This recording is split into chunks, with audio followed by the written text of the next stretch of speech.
Welcome to the Real Estate Investing Morning Show with your hosts, Wayne and Gabby. Good morning and welcome to the Canadian Real Estate Investing Morning Show. Wakey, wakey, mother cluckers. Eggs and bakey. It is time to add some more rental properties to your real estate portfolio. We're going to be diving into that today. See what's holding you back from buying more properties. As well, before we get into that, who's got water in their basement? Ooh. Anybody else? We do. We'll be diving into that as well. There was some flash floods and hail in Calgary, and there was just about 100 millimeters of rain that fell in Edmonton. It's causing chaos and mass flooding. Mass flooding across the city. It's absolute chaos. Chaos. Bonkers. Almost ruined our weekend, but it didn't. We got our daughter here, the weather girl. She's going to be giving us an update on what to expect from the weather today. But she was, we were out at a soccer tournament this weekend in Okotoks. Spent a lot of time in Okotoks and in Calgary, and had a lot of fun. They did great. As you can see, she's representing her, what do you call it? Player of the game? The GOAT, the MVP? The GOAT. MVP of the game. She played fantastic this weekend, and we had a lot of fun. But what can we expect from the weather across Canada today in Canada? The weather today will be 16 degrees in Edmonton, 28 degrees in Vancouver, 22 degrees in Winnipeg, 19 degrees in Hamilton, and 19 degrees in Halifax. All right. Thanks, All right. GOAT. Thanks, Evie. Great. Hey, great job this weekend. Awesome. Yeah, it was a great weekend, but we did have a few things that phone calls that came through that had to be dealt with. You know what? We almost made it through the whole weekend. We almost made it through the whole weekend. I was saying to my mom on the sidelines of the soccer field that I feel like I manifested problems. Because as we were leaving Edmonton and, we were looking at the weather forecast, I was like, oh man, not a good weekend to leave town. Not a good weekend to leave town. And then, yes, on Sunday the call came in, and we do have... we got multiple properties that all ran into issues. Yeah. I mean, we did pretty good, but then it was Sunday afternoon. It was just email after email after email. Lots of properties dealing with... Well, I mean, they weren't all terrible. Some of them were they were contained. Some of them were just like, hey, here's a heads up. We got some pooling going on. I love that. I love that we got those emails. That means Yes. that the tenants are paying attention and they want to make sure that they're helping us prevent anything from happening. So I loved seeing those emails where it's like, hey, heads up, there's nothing in the suite, but I'm starting to notice some water pooling. Yeah. Yeah, and that's good because, if we need to respond or react or be proactive, we can. We can send someone out there. We can figure out a solution. We can figure out, hey, why is this happening? Do we need to? Are the downspouts not down, or maybe they're not down far enough? Maybe we need to add some extensions. There was a lot of rain, and you go and Google, Alberta rain. You're gonna find some crazy pictures. I mean, we saw. Even in Calgary, we saw quite a bit. I got pelted with hail. I thought for sure our vehicle was going to be fucked. And I just, what I did? I just pulled over and went under the biggest tree I could find, and I just said, okay, if it's going to happen, it's going to happen. Right? What are you going to do? But again, that was Saturday that happened, I think, right? Saturday that happened? Yeah. By Sunday, I'm like, wow, I mean, we made it out. This is awesome. And then it was after the third game, heading into our fourth game. That's when the emails really started coming in. And then, so we were having coffee and lunch, and Gabby had to go, and like a good soldier. Thank you for doing that on Father's Day, by the way, so I could just relax. Gabby went and she took the phone and she started dealing with them all. And I think it was just the accumulation of all the water, and it can only handle so much. And so what's happening right now, I was supposed to pull this up. God dang it. I had a news article. Oh. I didn't pull it up. I'm just going to read off my phone. Sorry guys. That was really unprofessional of me. heavy rain leads to flooding and what, I don't know if you guys heard this last night, water restrictions now in the Edmonton area. Yes. And surrounding communities. Edmonton residents are being asked to cut back on all non-essential water use after heavy rainfall over the weekend. It overwhelmed the city's wastewater system. The warning came Sunday evening, hours after other municipalities, Beaumont and St. Albert, were which are just outside of Edmonton, were asked to make similar accommodations. The Alberta Emergency Alert issued at 8:55 p.m., which, by the way, I didn't get. Did you? No, I didn't. I didn't get an alert. Emergency Is that supposed alert. to go off on my phone? I don't know. Didn't get it. Said that heavy rainfall over the past 24 hours has pushed the region's stormwater system to its capacity, with localized flooding and backups being reported in neighboring communities. If the stormwater system continues to operate over capacity, flooding and sewer backups will continue to increase. Yuck. So what they recommended was avoiding unnecessary indoor water use, limit your showers and baths, delay laundry and dishwasher use, ensure sump pumps and downspouts are functioning properly, to direct water away from homes. A similar alert, like I said, was issued for St. Albert and Beaumont, and Leduc County has also got the similar alert as well. And they said the city is asking everyone to cut back on water use right away to help ease pressure on the system. Most of ours, like I said earlier, were relatively contained. We got a little bit of water coming in. Just every basement has cracks in the foundation. Doesn't matter, newer properties do. Within a couple of years, they've got cracks in the foundation. It's just normal. And Ground settles. Yep. the point is that, your house isn't meant to be waterproof. It's not meant to be built like a boat. The point is that the foundation is the last line of defense. And so you have to make sure that you have other levels of defense in order to protect water from getting in your house. And for the most part, most of our properties are.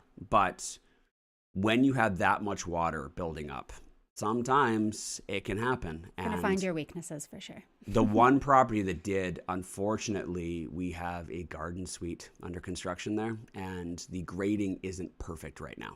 That's the issue. Yeah, the yard's torn up. The yard's all torn up. By the time we learned about it, by the way, those tenants, not so proactive. Yes, no. If you're listening, would have been nice to know that there were trenches full of water right up against the house.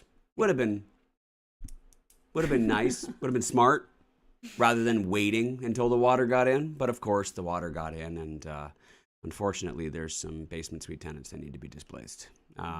We were able, I got to say, hats off to you, Gabby, for getting a restoration company out there as quickly as you did within hours. Yeah. When there's literally hundreds, if not thousands, of people dealing with this across the city literally. right now. It's actually shocking. The last time I can really remember a big water event was I want to say maybe 8 years ago or something like that, when people literally had water flowing in through their basement windows and stuff. I remember.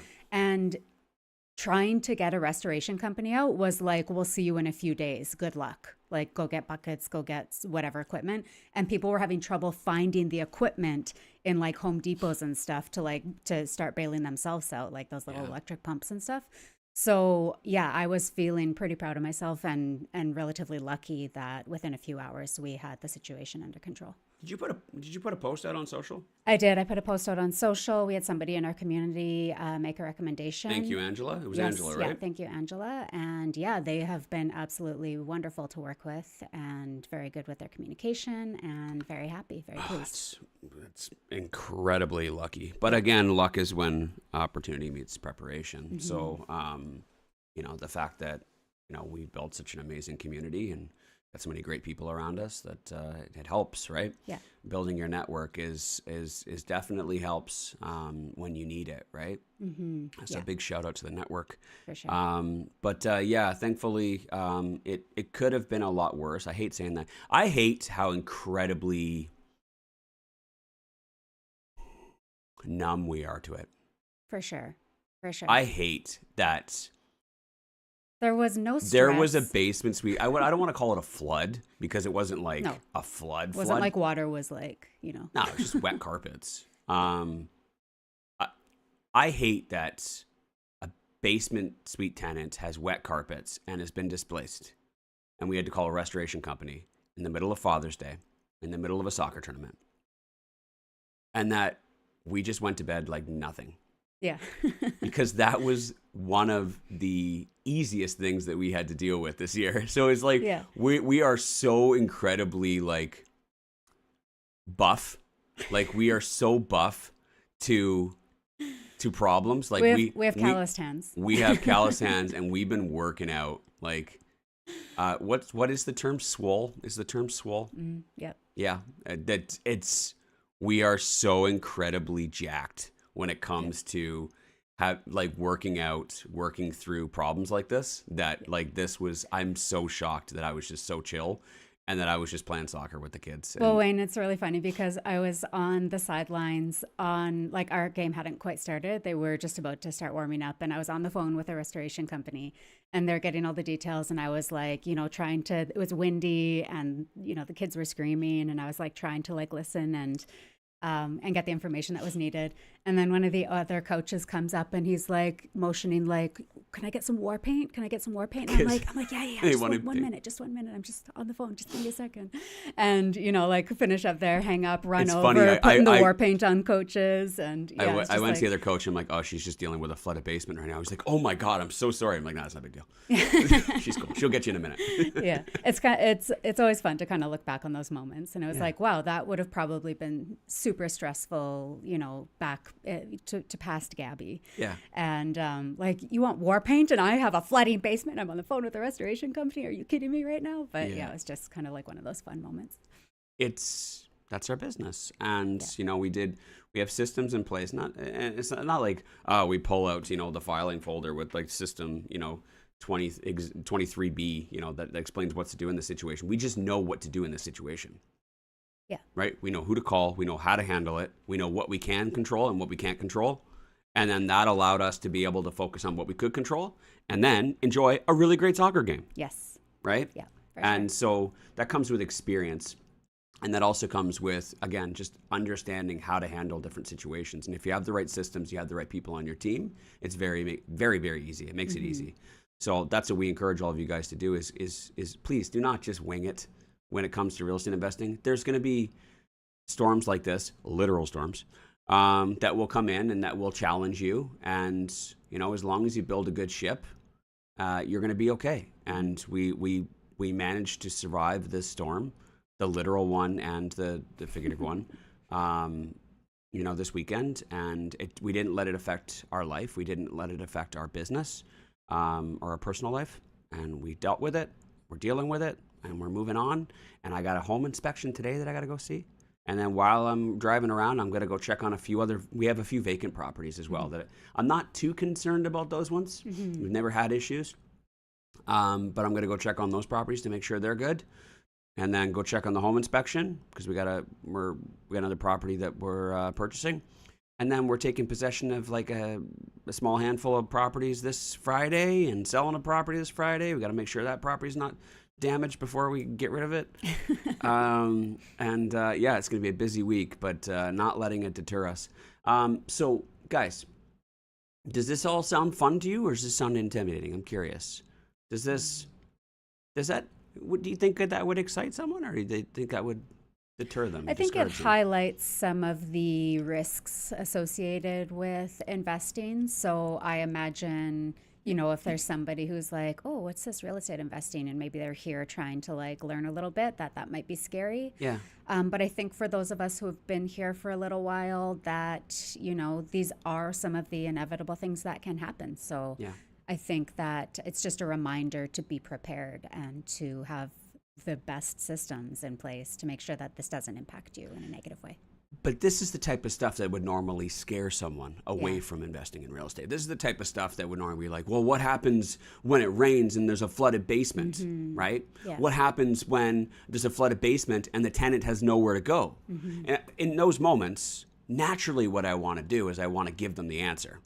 Because you could hit me with any what happens if or what if, and I've got an answer for everything because I've got a system for everything. Yeah. And I think that as long as you're willing to learn, as long as you're receptive and you're open to hearing the answers to it and educating yourself, you're going to realize that real estate investing is actually quite simple.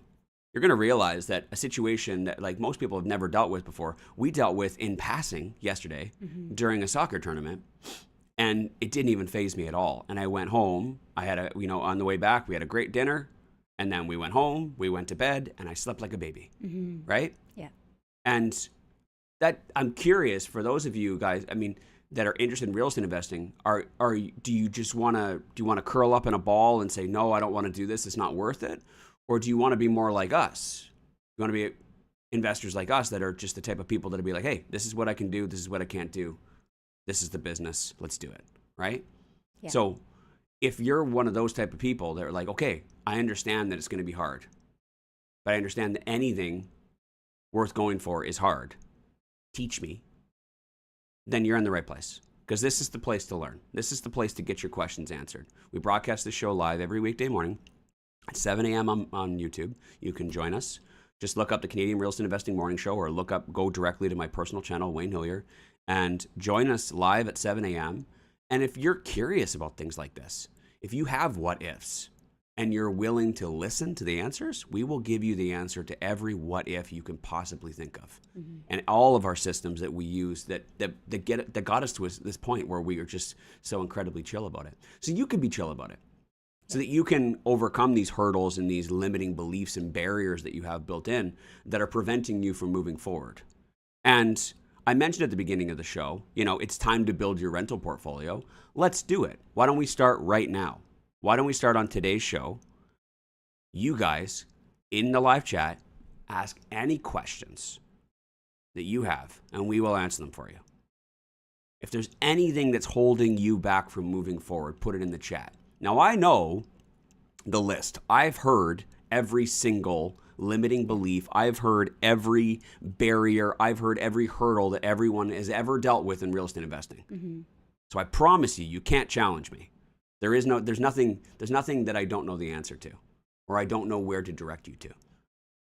So today, why don't we take on that challenge? Why don't you guys tell us what it is that's preventing you from moving forward, and we can give you the answer, and then hopefully maybe that one thing that's preventing you from moving forward can be resolved today, and you can go and you can take action and grow your real estate portfolio and build the life that you want to live.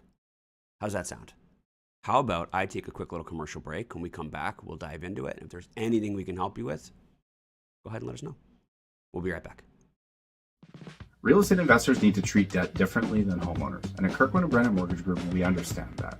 For the last 11 years, we've helped real estate investors plan and build their portfolios. We understand how to help you avoid fees, penalties, getting yourself stuck, and making sure that the deal you're doing today doesn't stop the deal you want to do tomorrow. You can reach out to Keaton, Keaton, at kbmortgages.ca. Put plan in the subject line, and we'll help you build a plan and then realize it for your real estate goals. We also coordinate with the other professionals like your accountant, lawyer, realtor, and we will help you build your portfolio. So reach out. We'll do our best to help. Thanks, guys.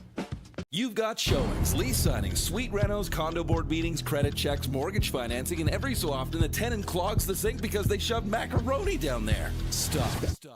Breathe. Leave the bookkeeping to Fingo. Fingo is specialized real estate bookkeeping by real estate investors with tailored services for maximum returns. Save time. Enhance your returns. Claim the plumbing repair for that ridiculous macaroni fiasco. Book your free consultation at fingo.com. Summer. While everyone's getting distracted, this is when the market gets quiet. Not because the opportunities disappear, but because the people do. Vacations, long weekends, these are the distractions I'm talking about. And that's exactly when serious investors make their moves. At Calvin Realty, this is one of our favorite windows. Less competition, more flexibility, and sellers who are actually open to negotiating. While everyone else is stepping away, we're stepping in. If you're looking to buy right, not just buy fast, this is your edge. Calvin Realty. Opportunity doesn't take time off. All right. Okay, we are back. And like we said, today we're going to be talking about how to scale your portfolio. Let's see what's preventing you from moving forward. Like I said, I know I've heard it all. And what you're going to realize is that, at least what I've realized is that a lot of people have the same underlying limiting beliefs. A lot of people have the same underlying issues. They all kind of more or less, they might be unique things that they say that they have, but they're all kind of revolving around the same 3, 4, or 5 things, right? And one of them is mortgages. You know, mortgages is one of the big ones. Like, you know, well, how is anyone supposed to get that many mortgages? When I got my home mortgage, you know, I bought my home, they told me that I barely qualified. So how am I supposed to be able to get more? I barely qualified. You know what I mean? That's a big one. Yeah. Well, Wayne, there was actually, so this topic kind of was not motivated by, was, what's the word? Inspired. Inspired, thank you. Was inspired by this email that came through, and I'm just pulling it up here. Sorry, I had it. And by the way, before. We're still working our way through emails. I know there's quite a few. Sorry. And what we kind of do is we kind of just kind of look at the emails and kind of map out what we want our week to look like. So if you sent in questions and we didn't get to it the exact next day, sometimes we're just trying to put it all together to make a decent show. Yeah, so the email that came through was, we had a listener write in and said that they wanted to, I want to buy lots of properties and build a massive portfolio like I see everyone else doing, but I have limited funds and don't understand how they're all doing it. How does everybody get all these mortgages, and what am I missing here? Okay, so they said limited funds, and how are they getting mortgages? Yeah. Yeah, that's a pretty common one. I mean, again, it's just it's you don't know what you don't know. Yeah. And I try and ground myself as much as possible, and put myself back in the shoes of where I was when I got started, and I try and focus on what I believed or what I thought this was all about when I first got started. And it's so crazy. It's hard. It's hard to do. It's hard to forget everything that we've learned over this whole journey. It's hard to just go back to remembering what we used to know and how that affected our decisions, how that affected our mindset, how that affected our beliefs in what was possible. Now it's like, I truly do believe that anything is possible. There is so much abundance. There are so many opportunities. There are so many resources that we have access to. And there are so many more resources that I don't even have access to, that I haven't even tapped yet. Mm-hmm. And so that belief right there just almost makes me feel untouchable. Mm-hmm. It makes me feel invincible. You know what I mean? Even the worst things that could possibly happen, it's okay. I know the solution for everything. Yeah. That's being resourceful right there, right? As well, if the greatest opportunity came across my desk or the greatest opportunity came across my market and I wanted to capitalize on it, I know that in a moment I have a solution and I know exactly where the money's coming from. I know exactly where the financing is coming from. So it's just a matter of, I said earlier, luck is when preparation meets opportunity. Sometimes I feel lucky. Sometimes I look lucky, but what it is just years and years and years of preparation, years and years and years of building up experience and knowledge and education to the point where when opportunities present themselves, I'm already prepared. And then I just look lucky or I feel lucky, right? Yeah. So in this situation with like money and mortgages and stuff, I know the answer to all of it. I know all the different lenders. I know all their rules. I know how to navigate it. And when they change their mind and they change their rules for mortgages, which they do all the time, I know how to resolve it. So mortgages is like, get as many mortgages as you can get based on the current landscape of financing. I could give you an answer, be like, you can get 4 mortgages. You can get up to 7 mortgages. It's not the case. Your situation is different than my situation, is different than Troy's situation, who's live with us here on YouTube. And that's in today's, in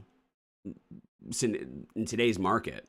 But then again, they could change their rules tomorrow and it could be completely upside down. I mean, I heard, over the weekend that CMHC changed their rules again for MLI Select or something like that. I don't even bother trying to keep up. I'll get to it when I get to it type of thing, because they're just always changing rules. And so you'll get as many as you get until you don't get any more.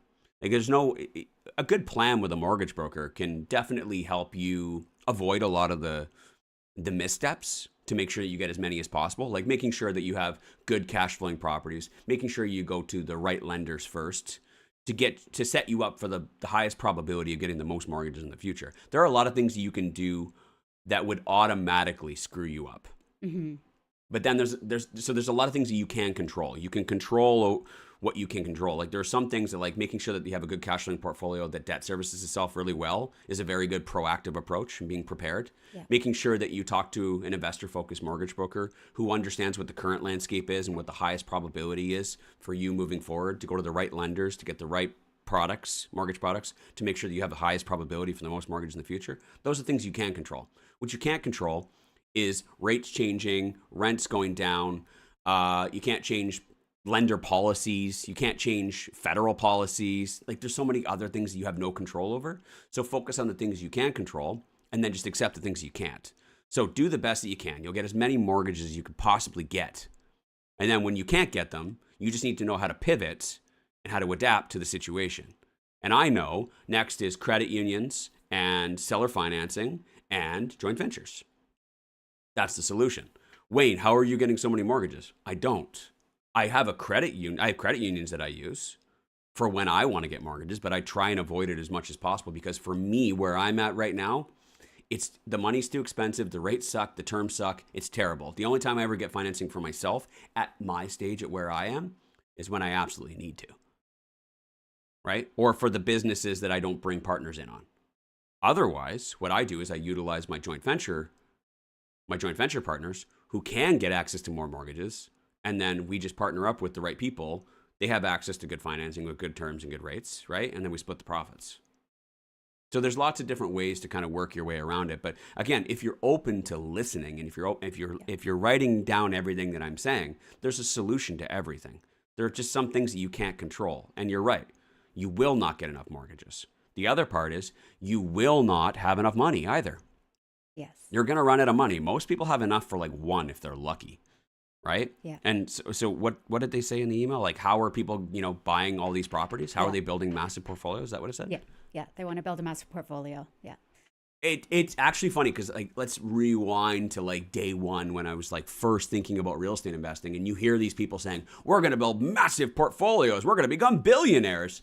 And instantly when you step into that room, you think there's two things you think. You either think, oh my gosh, this guy's so amazing, he's going to teach me how to do it. Or you're like, that's fucking bullshit. I've got $30,000. Like I'm not buying a $50 million portfolio with $30,000. Unless, of course, there's some hidden cheat code. Like you've got a game genie for this whole thing where you're just going to plug it in and suddenly you're going to unlock all the codes. Mm-hmm. Like there's no way. You can't buy something if you don't have the money to buy it. Mm-hmm. Right? Mm-hmm. So me instantly, I don't know, maybe I'm just a rational, logical person. When people started like spitting that stuff on stage, I called bullshit immediately. I was one of the guys at the back of the room like this. While everybody else is dancing, going, yeah, let's buy properties. I'm in the back of the room like this. I'm like, you fucking morons. But that's because I was like, no, you need to tell me how. You need to tell me what is this secret sauce and stuff like that, right? Yeah. So me naturally, I was the type of person that questioned everything because I wanted to know. I wasn't there for gimmicks. I wasn't there for hip hip hoorays and dancing. I wasn't there for one-liners and word salad. I was there like, show me how and show me your systems. That's what I came here to pay for, and that's what I hope that you guys are expecting here from the show as well. I haven't played any music other than the intro music.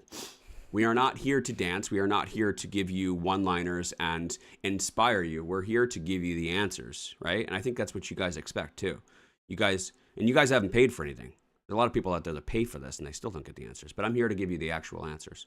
So for when it comes to money, the truth is, and I'm going to give you the answer, the truth is with money and building a massive portfolio, you're right. You cannot buy something if you don't have the money to buy it. Yeah. You can't buy property if you don't have currency to give them. right? And I explained a minute ago, I talked about seller financing. Seller financing is something that you can learn. It is a terrific strategy. It's one that I used early on to help grow our portfolio in the beginning when we ran out of money and we didn't have money. I used seller financing. I acquired properties for zero money down where the seller carried the mortgage. And I am really good at it. Really good at it. Yes. I would argue that I'm the best. Mm-hmm. I don't do it anymore because when you take on, full transparency, there's a caveat to it. When you take on seller financing deals, they tend to be higher risk. They don't necessarily meet all the other fundamentals that we teach. You're certainly not going to get the 5% rule. You're certainly not going to get it in the market that you want it. You're certainly not going to get the type of property that you want. You're going to get whatever's available. And that's kind of what people need to understand about seller financing. I love seller financing, and I acquired lots of properties. But were they the first properties that I would have chosen? No, absolutely not. I have a bunch of 2 bedrooms. I hate 2 bedrooms. It doesn't fit my tenant profile. But I was able to get them for zero money down for over 10 years. And most of them do cash flow. So I took them because it was a great opportunity. I also had tons and tons of opportunities with seller financing deals where I could get 1-bedroom apartment condos. I didn't take those. Do you have any idea how many opportunities I had to buy acreages and 1-bedroom condos? Ridiculous amount. And they were all zero down. And I said, you couldn't pay me to take those properties. Yeah. So, but there's an abundance. I'm telling you right now, there's an abundance of opportunities.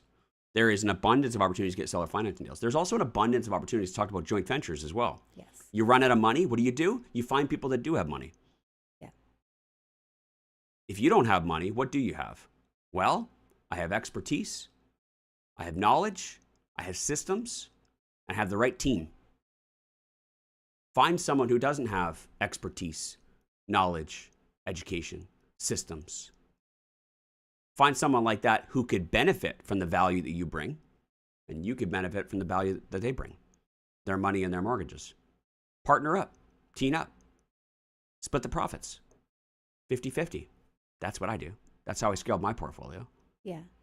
I think that, when you look at this question of, they were asking, like, what am I missing? Like, how are people doing this? How do they have all the money in the world and all the ability to get all of the mortgages in the world to build these massive portfolios? What you're missing is that they don't have all the money in the world and they're not getting all the mortgages in the world. They're utilizing these things that Wayne just talked about, seller financing, joint venture partnerships. They're doing what they need to do in order to be able to accumulate, right? That's it. That's the answer to your question. Yeah. Is that they don't. You're right. What they do is they get creative. Yeah. And they find other means of value that they can provide. Because in most cases, the value that you're providing for purchasing a property is cash. Cash and your ability to get financing. That's the value that you have to be able to trade for the transaction of buying the properties. Mm-hmm. If you don't have that, what can you trade? You can trade your expertise and you can put deals together.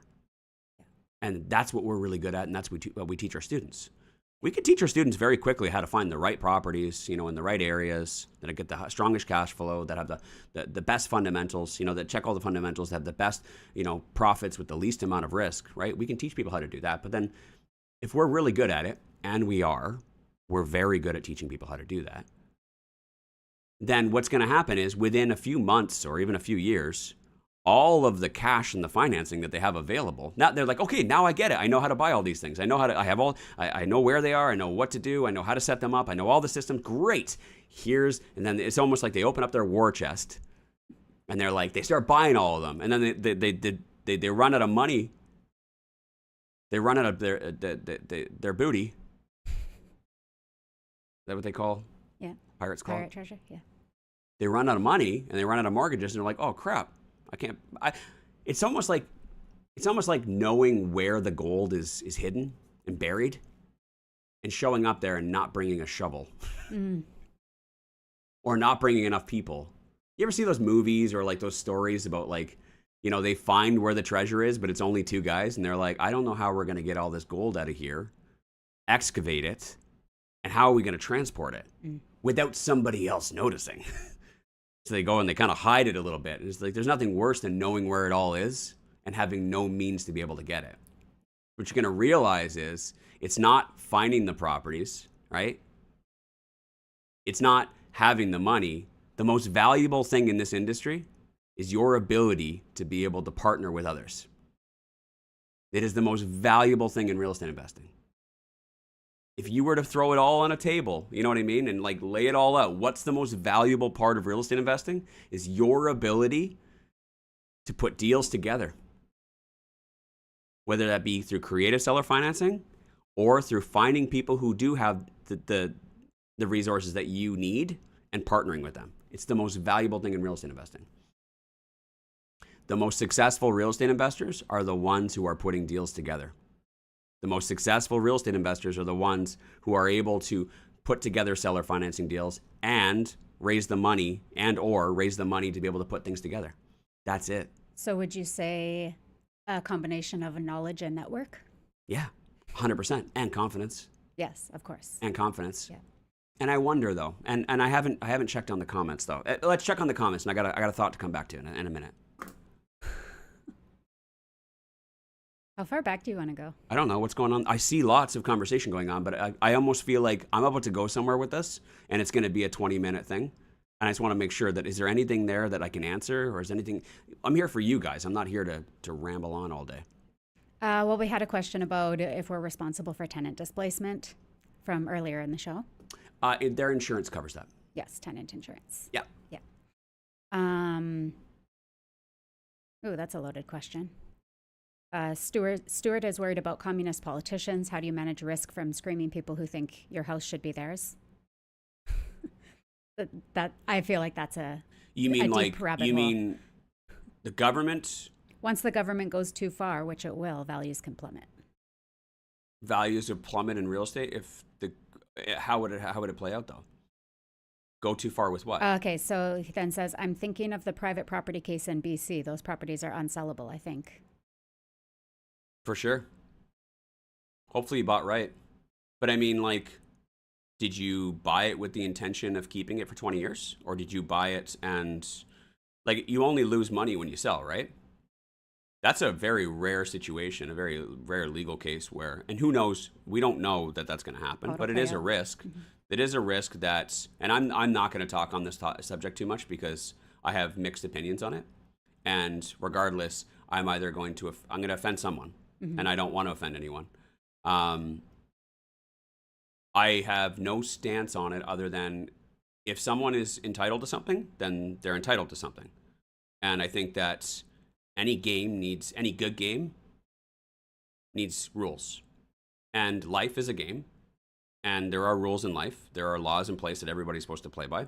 And if that's the law, then that's the rules, right? If someone is entitled to something, then they're entitled to it.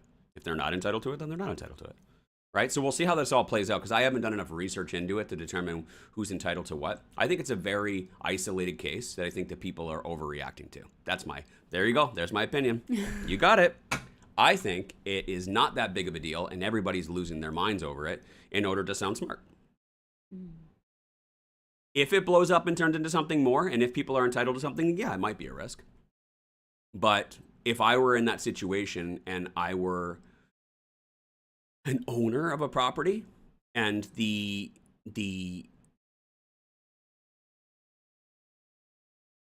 legitimacy of my ownership was at stake, well, see, this is where it goes into so many different directions.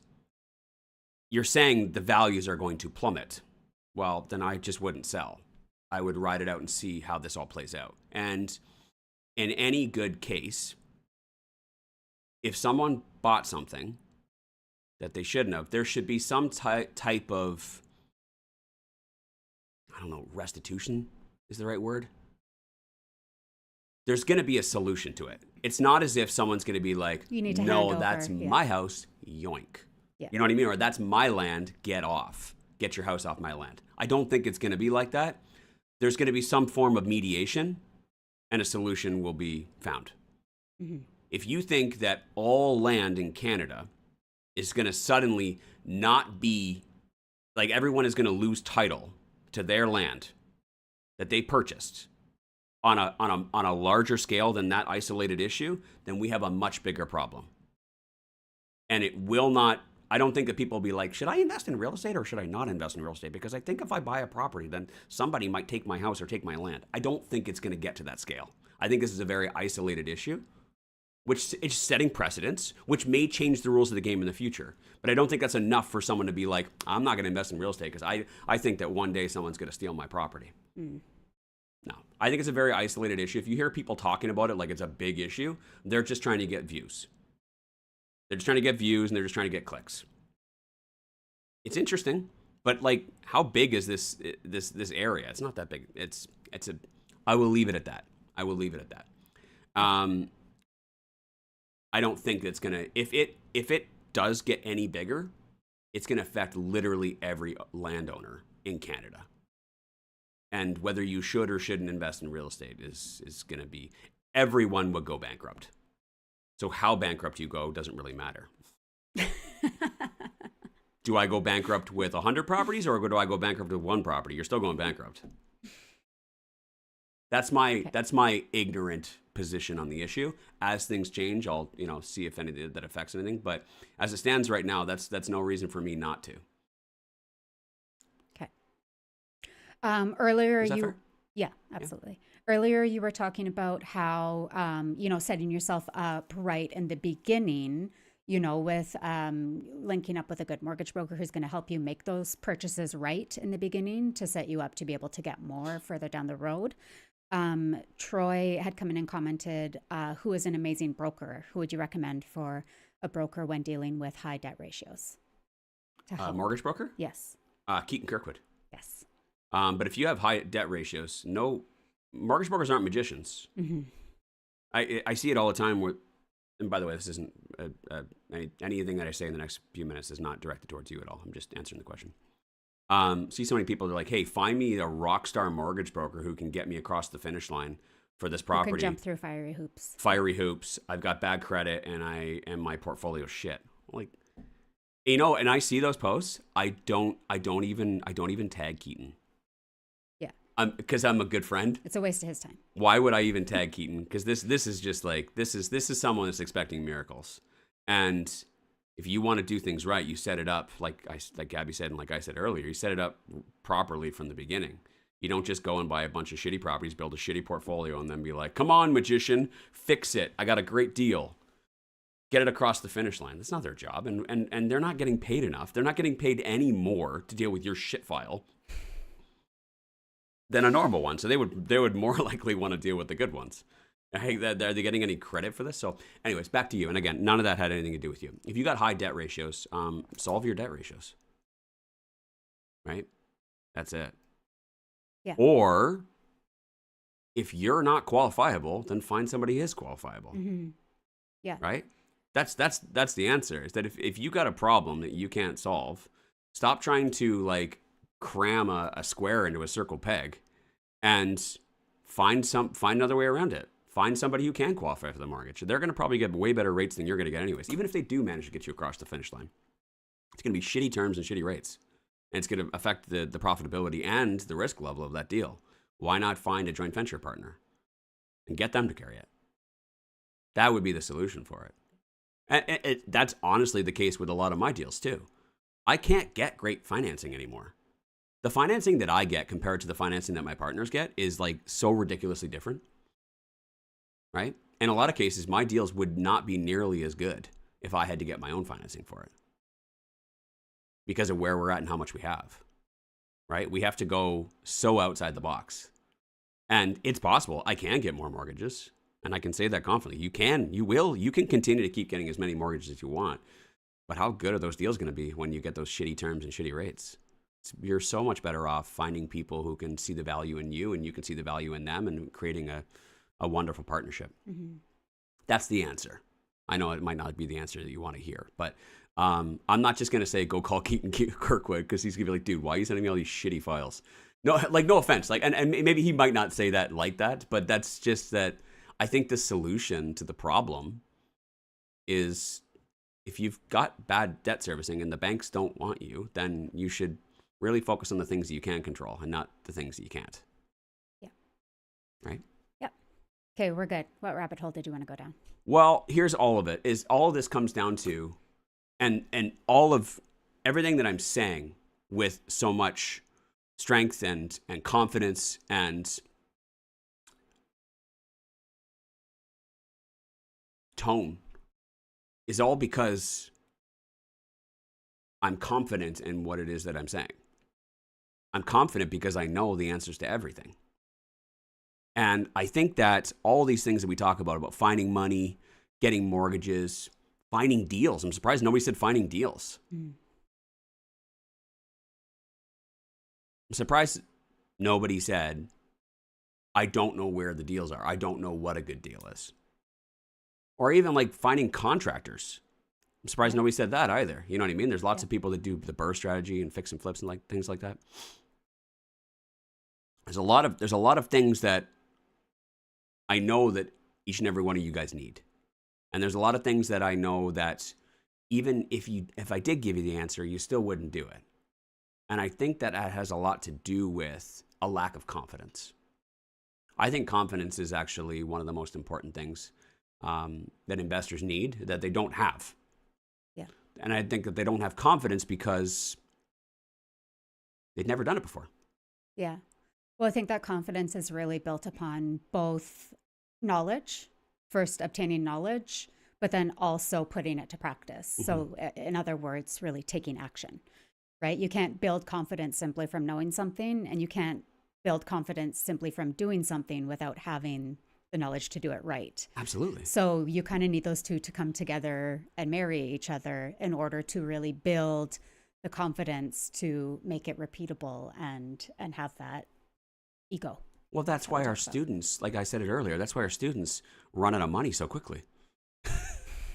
Is because we give our students, we help our students with the confidence. We help our students like literally.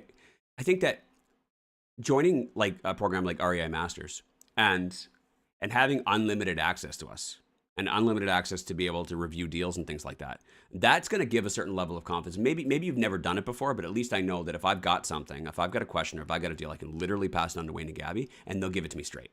Mm-hmm. And they're not going to hold anything back. They're not just going to hip hooray me and be like, yeah, you should do it. You should do it. Yeah, more is better. No, I'm going to tell you all the reasons why you shouldn't. And then we're going to figure out how to make it work. Right? So that way, yeah, what's that? Or if we should make it work. Yeah, absolutely. Or should or shouldn't, right? But what we're going to do is I'm going to basically tear this fucking deal apart and put it back together to make sure it's built right. Mm-hmm. It's like, how do I know this car is going to get me from point A to point B? Well, let's take the motherfucker apart. Mm-hmm. Let's make sure. And we'll put it back together, making sure that we didn't miss one thing. Right? And I think that if you've never done it before, having that level of having that level of like certainty can give you almost as close to, the confidence that you would get from having done it, many times. Yeah. Multiple times. So that's why our students are running out of money and I'm running out of mortgages, because they know all the ins and outs of it. And they also know that anything I don't know, I have the answer to. Yeah. Anything that I don't know, I can get the answer for it. And then so that gives them the level of confidence to be able to just go and start immediately taking action and knowing that they're not going to mess up. And then once you do that, it's like within 6 to 12 months, we're talking about Dennis and Andrea here recently. Like they're going to be getting how many properties this year? Like 7 or 8? You know what I mean? Just like then they're like, we're just waiting for the right deals to come across and then we're going to pounce on them. But then they're going to run out of money here pretty quickly. And that's why they're starting to use joint ventures. Mm-hmm. That's why for this next one that they're closing on in a couple weeks here, they're using joint ventures. And then the next one after that's going to be a joint venture as well. Mm-hmm. They realize very quickly, early on, within 7 months or 8 months of joining our program? Yeah. Instantly like, okay, the deals and the knowledge isn't the issue here. Yeah. The issue is that now that I understand it, and now I know where the gold is buried, I need to get people to help me get this shit out. Mm-hmm. Not to mention the fact that I know where it is, but I need some heavy equipment as well. And where's all this coming from? Yeah. You ever hear about that guy? I'm going to use a crypto story here. You ever hear about that guy that early on, in the early days of crypto, he had this hard drive that had like X amount of crypto that was worth like $20 or $30 million? And he threw it out by accident. I think he either threw out his computer or his mom threw out his computer, something along those lines. But there was a story about it. You can Google it and hear the full accurate story. But anyways, he lost his crypto wallet. It was all on his computer, and his computer got put in the garbage. And they knew it was in a landmine somewhere. Not a landmine. What's it called? Like an eco station? What do you mean? A dump? A dump. Yeah. What's the landfill? Landfill. Okay. It was in a landfill somewhere. He knew where roughly was. Well, what he did is he started taking out loans to be able to hire people to help him go through this landfill and get all the equipment and everything else. And he thought, if I can invest hundreds of thousands of dollars, even millions of dollars, to find something that's worth $20 million, it's worth the investment, right? We'll find it. Mm-hmm. That's what he started doing. He started getting more resourceful. He started borrowing money. He started giving away, chunks of this treasure. Once we find it, you can have X percentage. Well, I don't know if that's how he set it up exactly, but this is what I mean, that if you know where it all is, that's not the issue. The issue is how do I get it? How do I get the mortgages to finance it at 80% or 75% loan to value? How do I get the down payments to cover up the difference? Mm-hmm. Because if I know that I can double my money every 5 years, or I can double my money every couple of years, because there's this tremendous real estate investing opportunity right now, and I want to buy as many as possible, how do I do it? Well, I need to find somebody else that can help me, right? That's it. But you got to have confidence to be able to do that. Yeah. You got to have confidence in that treasure is actually there. That opportunity is actually real. You have to believe in it yourself first, mm-hmm. so that you can show other people that they can believe in it too. You first have to believe in yourself and in the opportunity. Yeah. And if you truly do believe in yourself and the opportunity, you can sell that dream to somebody else as well. Because that's the next part, is that even though you know it's there, you got to be able to, I don't like to use words, convince. You have to be able to inspire somebody else to believe it as well. Yeah. Inspire somebody else to use their own resources to commit to you, to trusting you and that you've done your research, right? That's it. So the confidence is, like I said earlier, confidence is probably, it doesn't matter how much you know, how much money you got, how much money, it doesn't matter. All that stuff is important, but none of it matters without confidence if you don't believe in yourself and what it is that you're doing. Yeah. And Wayne, that's all fine and dandy. You've been talking a lot about our students and how they have that confidence because they have the knowledge. They have all these, perks of being a part of a mentorship program where they get that instant access, they get that hand holding, they get that reassurance, they know that they're doing it right and all that kind of stuff. But I feel like when we remove that and we're talking about, talking about all those things beforehand that were really preventing people from moving forward. Talked about finding money, talked about getting mortgages, talked about finding the deals. I apologize. The lack of knowledge, all those things. I really think, though, at the end of the day, that those are all really kind of just excuses when we're getting started because all of those things are super figure outable. Yeah. Like we can obtain those things quite easily. We can get the knowledge on how to get the mortgages or how to find the joint venture partners or how to find a good deal. All of that knowledge can be obtained so that, okay, now we get it. Okay, I've answered all those questions. Wayne literally just answered most of them, yeah. Right? You can answer all those easily and you can obtain that knowledge relatively quickly. Anybody can do it. Knowledge is everywhere. It's free. You can access it, in so many different ways right now. It's getting easier and easier every day. So once we're like, okay, yeah, that's fine. You said you had all these excuses or all these things that were holding you back from being able to take action. But literally here's the answers to all of that. People still aren't taking action. Yeah. And so once we remove all of that, it's almost like we're stripping people naked. Sorry, but if you want a visual, we're stripping people naked and they're all sitting there like, oh my God, because at the end of the day, it's ourselves that's preventing us from taking action. It's our fear of what people are going to think. It's our fear of making mistakes.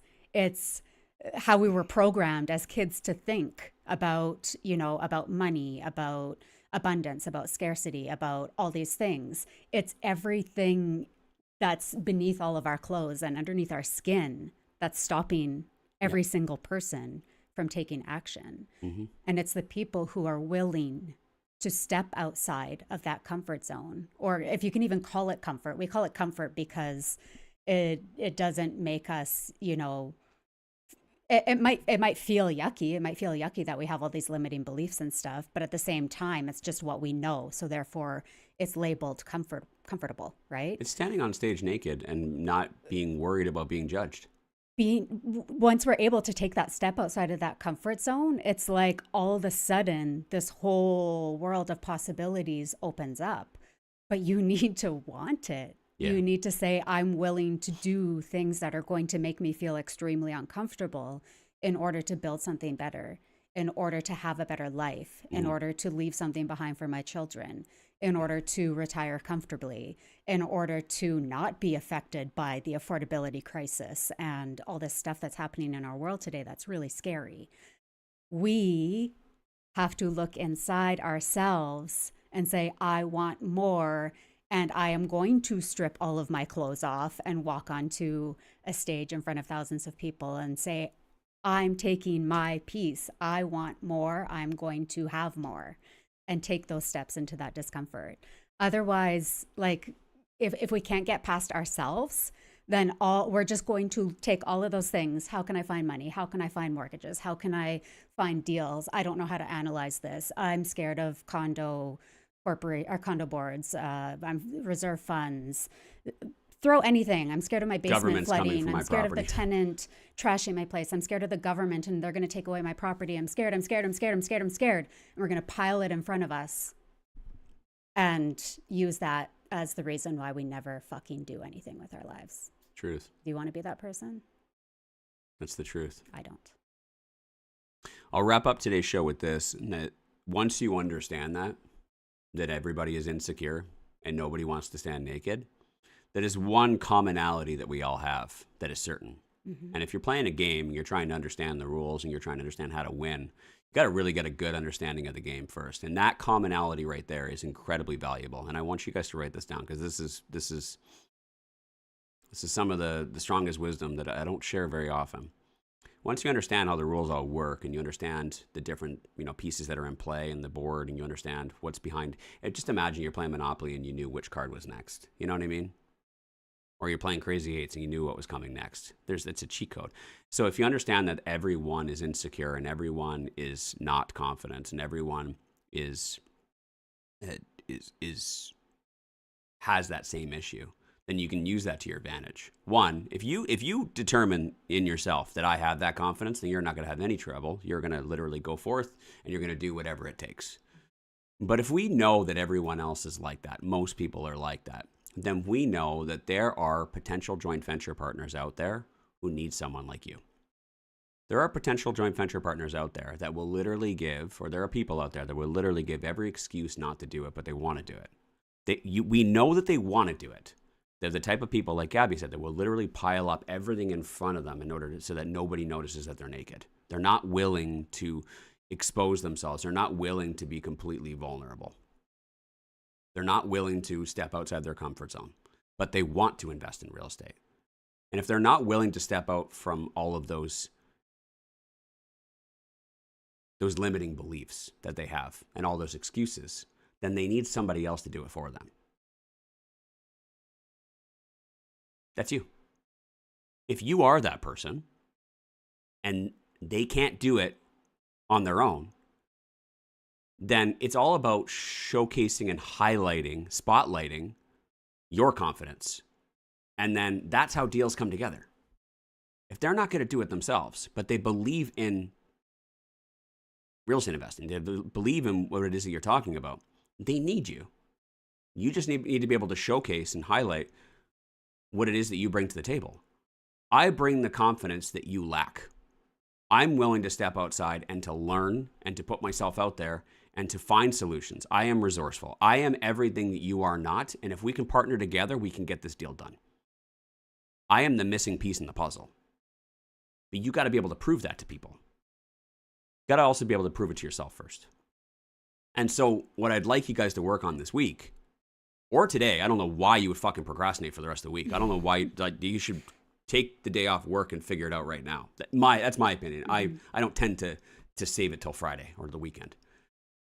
But what I'd like you to figure out is, am I capable of this? Am I capable of being someone who can strip down to nothing and put myself out there? Am I capable of doing what needs to be done?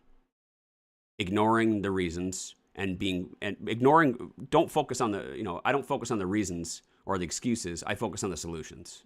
I focus on what I can control and not on what I can't. If that's the type of person that you are, then let's go. If you're not, that's fine. Maybe you're not today, or maybe you never will be, but that's fine. Accepting it for what it is. Accepting what you can control and what you can't control is the most important thing here. We just need an answer. Because if you're not, there are lots of people in this community who are.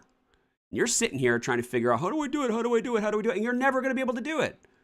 Accept it for what it is.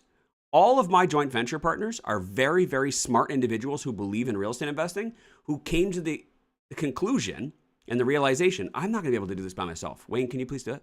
Mm-hmm. And they realize it's better to get half of the profits than no profits. They realize it's better to partner with someone who actually knows what the fuck they're doing, who understands the solution to every problem, who basically knows everything about real estate investing. And for the few things that he doesn't know about it, he'll figure it out. And he does.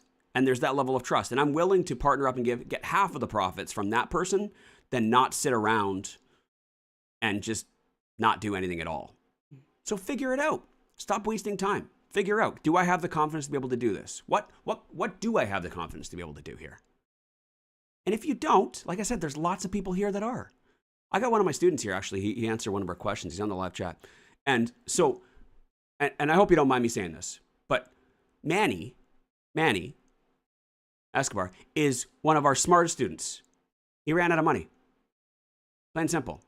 He is literally at that spot right now. He literally took action immediately, within months, got a great property. He's managing the shit out of it, but he's out of money.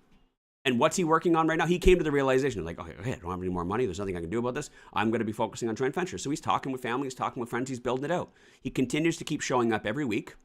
He continues to keep asking questions. He's one of our most knowledgeable students.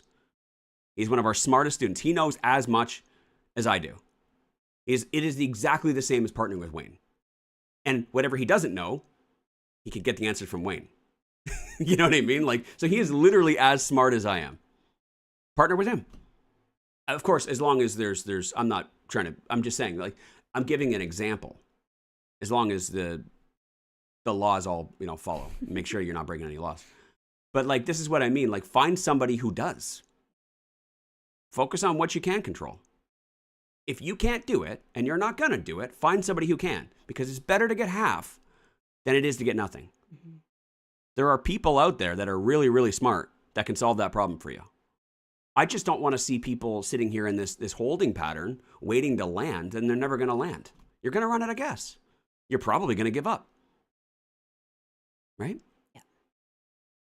But to summarize again, honestly, if you want to build a massive portfolio of real estate, the most important thing, there are so many important things, but the most important is just confidence.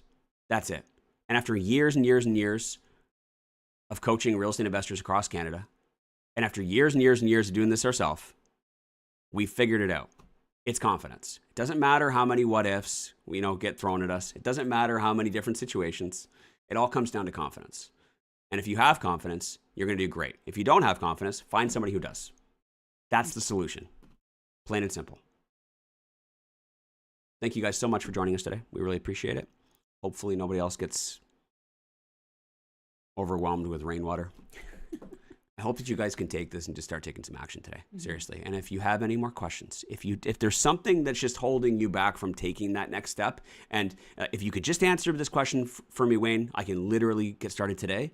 That's what we're here for. Literally every single weekday morning, we will answer your questions for free. We provide free coaching for real estate investors so you can eliminate all those limiting beliefs and you can go out there and take some fucking action. Okay? Hope you guys have an awesome day. Bye. See you tomorrow. Thanks for listening. Want to be coached personally by Wayne and Gabby? Then you should join the Real Estate Investing Masters Mentorship Program. Details are in the show notes to get started.